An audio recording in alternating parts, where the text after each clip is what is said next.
Individual instructions might be the reason you're losing matches, yet you're still blaming your players. This video will help you to instruct your players stay in defense, over empty spaces, make forward runs, and score goals. Welcome to eFootball Lab. I'm Alamin, and today I will discuss and break down individual instructions in eFootball. For individual instructions, first go to tactics, then individual instructions. There are a total of 4 instruction slots, 2 for attack and 2 for defense.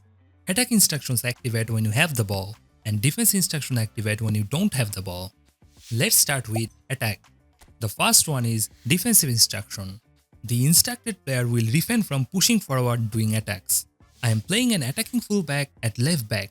When I have the ball, the attacking fullback usually joins the attack from the wing and helps the team. But when we lose the ball and face a counter attack, the left back area becomes empty, making the defense vulnerable. However, if you give defensive instructions to the attacking left back or right back, he will not push forward and will stay with the defensive line. I have the destroyer Lilian Thuram, and when I play him at right back, he pushes forward doing attacks. So I always give him defensive instruction. Now what happens with a defensive fullback? Most people think you don't need any instructions for defensive fullbacks. But I have tested it. You can see my Costa Curta's position without any instructions. He is very far from the defensive line. After giving defensive instruction, he immediately falls back and joins the defensive line. Now the next one is attacking instruction. The assigned player will position himself higher up the pitch than usual. However, you cannot assign this to forward players. You can see my Costa Curta in defensive line. If I give him attacking instruction, he will immediately push forward and join the attack.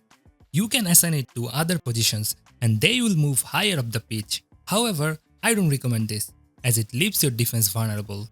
The last attack instruction is anchoring. The instructed player is restricted from drifting out of position horizontally.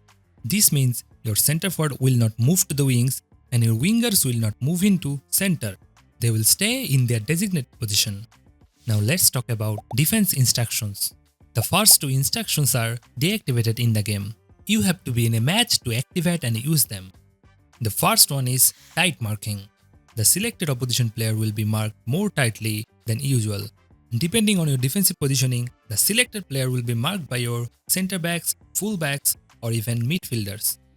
The most effective use of tight marking is against cross-spamming opponents. Simply tight mark their crossing players and they will struggle to get the ball to them. The next instruction is man marking, which is similar to tight marking. However, first you must select your player, then select the opponent you want to mark.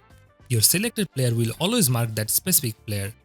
From my experience, man marking has some downsides. The targeted opponent might move into defend position, which can pull your player out of formation. This can make your defense vulnerable against other players. That's why I recommend using tight marking instead of man marking. Now the next instruction is counter target. The instructed player will stay near the opposition box instead of dropping back to defend. Because they stay forward most of the time, their stamina doesn't decrease much. A counter targeted player can play the whole match without losing much stamina. The most useful playstyle for counter target is deep lying forward. Since they often drop back into midfield, there is usually a lack of attacking players doing counter attacks. So counter target works very well for them.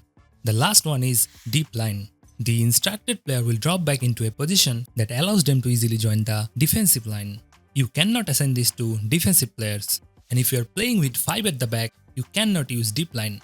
If you have a good anchor man, I would suggest not using deep line. In this situation, when defending, your deep line player drops back, which leaves your midfield open. This allows your opponent to easily move through your midfield. Deep line can be very useful if you are playing 3 at the back, as it provides additional defensive support. It is also useful when you want to park the bus. Use 4 midfielders and apply deep line to one of them. Your midfield line will be protected and your defensive line will be stronger.